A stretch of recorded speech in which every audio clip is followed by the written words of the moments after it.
Damodara devotional ఛానల్కు స్వాగతం. దీపావళి నాడు చేసుకునే కేదారేశ్వర స్వామి వ్రత విశిష్టత ఏంటి? ఆ వ్రత కథని విందాం రండి. కొందరు కేదారేశ్వర స్వామి వ్రతం కార్తీక పౌర్ణమి రోజు జరుపుకుంటారు. కానీ కొన్ని కుటుంబాల ఆచారాలు సాంప్రదాయాల ప్రకారం దీపావళి రోజును కూడా చేసుకుంటారు. ఈ వ్రత విశిష్టత ఏంటి అని తెలుసుకోవాలి అంటే, భార్యాభర్తలు కలిసి ఈ వ్రతం ఆచరించడం వల్ల వారి మధ్య ప్రేమానురాగాలు పెరుగుతాయని, జీవితాంతం కలిసి ఉంటారని పండితులు చెప్తున్నారు. ఆది దంపతులుగా భావించే పార్వతీ పరమేశ్వర్లను పూజిస్తూ ఈ వ్రతం ఆచరిస్తారు. ఈ నోము నోచుకోవడం వల్ల అష్టైశ్వర్యాలు కలుగుతాయని, అన్న వస్త్రాలకు లోటు లేదని అంటారు పెద్దలు. ఈ వ్రతం ఆచరించడం వల్ల పార్వతీదేవి పరమేశ్వరుని శరీరంలో అర్ధభాగం అయ్యిందని కూడా పురాణాలు చెప్తున్నాయి. వ్రతం ఆచరించిన వాళ్ళు రోజంతా ఉపవాసం ఉండి సాయంత్రం వేళ నక్షత్ర దర్శనం చేసుకున్న తర్వాత ఉపవాసం విరమిస్తారు. ఈ వ్రతం ఎలా చేయాలి అంటే, పూజ కోసం ముందుగా ఒక పీఠం ఏర్పాటు చేసుకోవాలి. కలశ స్థాపన చేసుకున్న తరువాత పార్వతీ పరమేశ్వర్ల చిత్రపటం లేదా విగ్రహం ప్రతిష్ఠించుకోవాలి. అష్టోత్తర శతనామావళి, షోడశ ఉపచారాలు పాటించాలి. పూజ చేసుకున్న తర్వాత కుటుంబం అంతా కలిసి దేవునికి పండ్లు, పూలు, పత్రి, అక్షితులు, తమలపాకులు వంటివి సమర్పించాలి. పూజలో భాగంగా స్వామివారికి పెట్టిన నైవేద్యం మాత్రమే స్వీకరించాలి. ఇది సంప్రదాయంగా వస్తున్న ఆచారం. ఇక మనం కథలోకి వెళ్దామా? పరమేశ్వరుని అర్ధాంగి పార్వతి తన పతి శరీరంలో అర్ధభాగం పొందు నిమిత్తం చేసిన వ్రతమగు కేదారేశ్వరుని వ్రతం గురించి చెబుతాను, శ్రద్ధతో వినవలసిందని సూతుడు సౌనకాది మునులకు చెప్పెను. శివుడు పార్వతీ సమేతుడై కైలాసమున నిండు సభయందు కూర్చొని ఉండెను. సిద్ధ సాధ్య కింపురుష యక్ష గంధర్వులు శివుని సేవించుచుండిరి. దేవ ముని గణములు శివుణ్ణి స్తుతించుచుండిరి. ఋషులు, మునులు, అగ్ని, వాయువు, వరుణుడు, సూర్యచంద్రులు, తారలు, గ్రహాలు, ప్రమథగణాలు, కుమారస్వామి, వినాయకుడు, వీరభద్రుడు, నందీశ్వరుడు సభయందు ఉపవిష్టులై ఉన్నారు. నారద తుంబురాదులు శివలీలను గానం చేస్తున్నారు.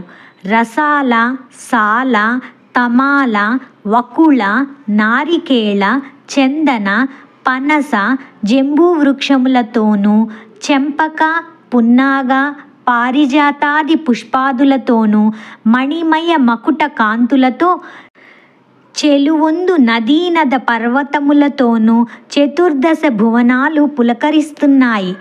అట్టి ఆనంద కోలాహలములలో భృంగురిటి అను శివభక్తి శ్రేష్ఠుడు ఆనంద పులకితుడై నాట్యమాడసాగెను. అతడు వినోద సంభరితములగు నాట్యగతులతో సభాసదులను శివుడిని మెప్పించుచుండెను. శివుడతనిని అభినందించి అంకతలమున గల పార్వతిని వీడి సింహాసనము నుండి లేచి భృంగిరిటిని తన అమృత హస్తములతో తట్టి ఆశీర్వదించాడు. అదే అదనునందు కృంగి మొదలుగా గల 100 మాగధులు శివునకు ప్రదక్షిణం చేసి నమస్కరించారు. ఇది గమనించిన పార్వతి భర్తను చేరి, నాథా, నన్ను విడిచి మీకు మాత్రమే వీరేలా నమస్కరించిరి? ఆటపాటలతో మిమ్ము మెప్పించి మీ నుండి నన్ను వేరుపరిచి ఇట్లేల చేసిత్రి అని ప్రశ్నించెను. అంత సదాశివుడు సతీమణి పార్వతిని సందిటకు తీసుకొని, దేవి, పరమార్థ విధులగు యోగులు నీ వలన ప్రయోజనం కలుగచేయబడదని నిన్ను ఇట్లు ఉపేక్షించి నాకు మాత్రమే నమస్కరించారు అని జవాబిచ్చాడు. సాక్షాత్ పరమేశ్వరుని ఇల్లాలినై నుండి యాదండ ప్రణామములకు నోచుకొని అయోగ్యురాలనా అని కోపించి ఈశ్వరునితో సమానమగు యోగ్యతను ఆర్జించుకొనుటకై తపస్సునాచరించుటకు నిశ్చయించుకున్నది. కైలాసమును వదలి శరభశార్జూల, గజముల గల నాగ, గరుడ, చక్రవాక పక్షి సముదాయములతో నానావిధ ఫల పుష్ప తరులతాదులతో కూడుకొన్న సస్యశ్యామలమైన గౌతమాశ్రమానికి వచ్చింది. ఆశ్రమవాసులామెను చూచి అతిథి మర్యాదలొనర్చి, తల్లీ, నీవెవ్వరవు? ఎవరి దానవు? ఎటనుంచి వచ్చితివి? నీ రాకకు గల ఆంతర్యమేమిటి? అని పార్వతిని ప్రశ్నించారు. వారి ప్రశ్నలకు పార్వతి మిక్కిలి ఆనందించినదై యజ్ఞయాగాది క్రతువులచే పునీతమైన గౌతమముని ఆశ్రమమును నియమనిష్టా గరిష్ఠులై అలరారు పుణ్యపురుషులారా, పవిత్రాంగనలారా, నేను హిమవంతుని పుత్రికను, సాక్షాత్ పరమేశ్వరుని ఇల్లాలిని, శివుని సతిగా నా నాథునితో సమానమగు యోగ్యతను పొందగోరి తపస్సొనర్చ సంకల్పించుకున్నాను. ఇందు నిమిత్తమై మీ ఆశ్రమానికి వచ్చిన దానను అన్నది పార్వతి. మహర్షులారా, జగత్ కళ్యాణాభిలాషులారా, నేను ఆశించిన ఫలితమును పొంది శివుని అర్ధాంగినై తరించుటకు తగిన వ్రతమును నాకు ఉపదేశించుడు అని పార్వతి వారిని కోరుకున్నది. అందుకు గౌతముడు, పార్వతీ, ఇష్టసిద్ధ్యర్థదాయకమగు ఉత్తమ వ్రతమొకటి ఉన్నది. అది కేదారేశ్వర వ్రతము. నీవా వ్రతమును ఆచరించి మనోభీష్ట సిద్ధిని పొందవలసిందని అన్నాడు గౌతముడు. వ్రత విధానమును వివరించమని పార్వతి గౌతమునిని కోరింది. జగజ్జనని, ఈ వ్రతాన్ని ఆశ్వీయుజ మాసంలో శుక్లపక్షంలో అష్టమి యందు ఆచరించాలి. ఈ రోజున శుచిగా స్నానాదులను ఆచరించి నిర్మలమైన మనస్సుతో మంగళకరములగు 21 దారముతో చేతికి తోరమును ధరించి షోడశోపచార విధులతో పూజను నిర్వహించి ఆ రోజున ఉపవాసం ఉండవలయును. ఆ మర్నాడు విప్రలకు భోజనం పెట్టి ఆ తర్వాత ఆహారమును తీసుకొనవలెను.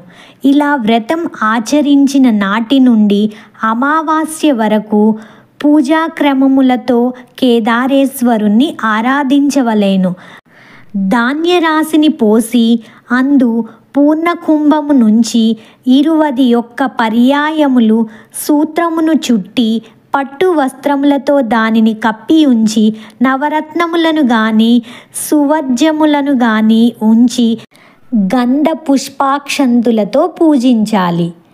దేవి, 21 మంది బ్రాహ్మణులను రప్పించి వారి పాదములను కడిగి కూర్చుండబెట్టి యథావిధిగా ధూప దీప గంధ పుష్పాక్షంతులతో పూజించి భక్ష్య భోజ్య నైవేద్యాలు, కదళీ ఫలాలు, పనసలు ఆరగింపచేసి తాంబూల దక్షిణలను ఇచ్చి వారలను తృప్తిపరచవలేను.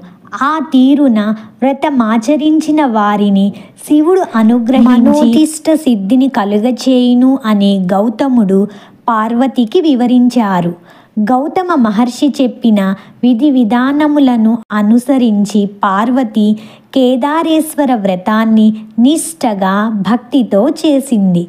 పరమేశ్వరుడు సంతుష్టాంతరంగుడై ఆమె అభిష్టానుసారము తన మేనులో సగభాగం పార్వతికి అనుగ్రహించెను.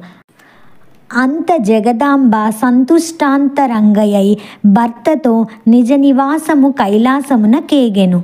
కొంతకాలంనకు శివభక్తి పరాయణుడగు చిత్రాంగదుడను గంధర్వుడు నందీశ్వరుని వలన కేదారేశ్వర వ్రతమును దాని మహత్తును విన్నవాడై మనుష్య లోకమునకు దానిని వెల్లడి చేయగోరి దివి నుండి భువికే తెంచి ఉజ్జయిని నగరంలో ప్రవేశించి ఆ నగరాన్ని పరిపాలిస్తున్న రాజు వజదంతునకు కేదారేశ్వర వ్రత విధానాన్ని వివరించాడు. వజదంతుడు ఆ వ్రతమును ఆచరించి శివానుగ్రహముతో సార్వభౌముడయ్యాడు. తదనంతరము ఉజ్జయిని నగరంలో గల వైశ్యునకు పుణ్యవతి, భాగ్యవతి అను ఇరువురు కుమార్తెలు కలరు.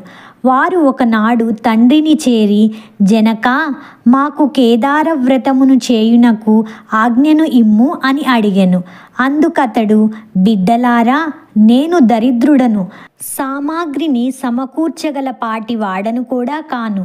మీరు ఆ ఆలోచనను మానుకోండి అని పలికెను. అందుక వైశ్యపుత్రికలు, నీ అనుజ్ఞయే మాకు ధనము, అనుజ్ఞ ఇవ్వవలసిందని కోరుకున్నారు. వారిరువురు ఒక వటవృక్షం కింద కూర్చొని తోరం కట్టుకొని పూజను భక్తితో చేసుకున్నారు. మహేశ్వరుడు వారలకు పూజా సామాగ్రిని అనుగ్రహించాడు. వారు కల్పోక్తముగా వ్రతమాచరించారు. శివుడు సాక్షాత్కరించి వారికి ఐశ్వర్యములు, సుందర రూపములను ప్రసాదించి అంతర్జితుడయ్యాడు. ఆ వైశ్యపుత్రికులకు యుక్త వయస్సు వచ్చింది. సౌందర్య సోయగం గల ఆ వైశ్యపుత్రికులలో పెద్దామె పుణ్యవతిని ఉజ్జయిని నగర మహారాజు, చిన్నామెను భాగ్యవతిని చోళ భూపాలకుడు వివాహం చేసుకున్నారు. వారి తండ్రియగు వైశ్యుడు ధనధాన్య సమృద్ధితో, రాజభోగములతో పుత్రులను పొంది సుఖంగా జీవిస్తున్నాడు. మరికొంత కాలానికి చిన్న కుమార్తె భాగ్యవతి ఐశ్వర్య మదోన్ముక్తురాలై కేదార వ్రతాన్ని మరచిపోయింది. అందువల్ల ఈశ్వరానుగ్రహం కోల్పోయింది. ఆమె భర్త ఆగ్రహానికి గురయ్యింది. ఆమె భర్త ఆమెను, కుమారుడిని రాజ్యం నుండి వెడలగొట్టి వేశారు. ఆమె పడరాని పాట్లు పడుతూ ఒక బోయవాని ఇంట ఆశ్రయం పొందింది. ఒకనాడు ఆమె తన కుమారుణ్ణి చేరబిలిచి, నాయనా, నీ పెద్ద తల్లి ఉజ్జయినీపురం మహారాణి, ఆమె వద్దకు వెళ్ళి మన దీనస్థితిని వివరించి ఆమెను సహాయం అర్థించి తీసుకురావలసింది అని చెప్పి పంపించింది. అతడు ఉజ్జయినికి వెళ్ళి పెద్ద తల్లిని కలిసి తమ దుస్థితిని వివరించాడు.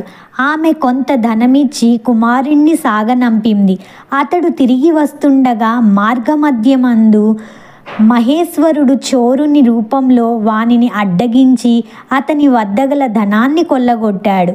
అతడు జరిగిన దానికి మిక్కిలి విచారించి మరలా పెద్ద తల్లి వద్దకు వెళ్ళి జరిగిన సంగతిని వివరించాడు. ఆమె మరలా కొంత ధనాన్ని ఇచ్చి పంపించింది. ఈ పర్యాయం కూడా మార్గమధ్యమందు చోరరూపుడైన శివుడు ఆ సొమ్మును తీసుకొని పోయాడు.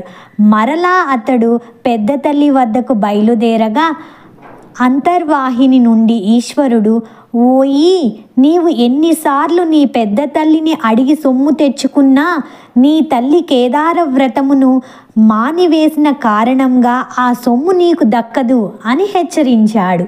ఆ మాటలు విన్న అతను తిన్నగా పెద్ద తల్లి దగ్గరకు వెళ్ళి తాను విన్న మాటలను తెలియజెప్పాడు.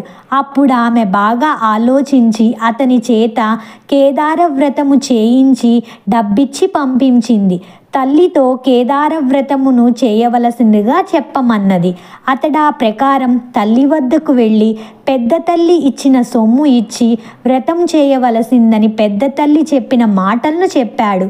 గుర్తు కలిగిన భాగ్యవతి భక్తి శ్రద్ధలతో కేదార వ్రతాన్ని చేసింది. ఆమె భర్త మంది మాచలములతో వచ్చి ఆమెను, కుమారుణ్ణి రాజధానికి తీసుకువెళ్ళాడు. భాగ్యవతి ప్రతి సంవత్సరం కేదార వ్రతమును చేస్తూ శివానుగ్రహం పొంది సుఖశాంతులతో, సౌభాగ్య సంపదలతో జీవించింది. ఎవరు ఈ కేదారేశ్వర వ్రతమును నియమ నిష్టలతో కల్పోక్తముగా చేయుదురో, ఎవరైనా ఈ కథ చదివినా విన్నా అట్టివారు ఎట్టి కష్టములు లేనివారై సుఖముగా జీవించి అంత్యమున శివ సాన్నిధ్యమును పొందుదురు. కేదారేశ్వర వ్రత కథ సమాప్తం.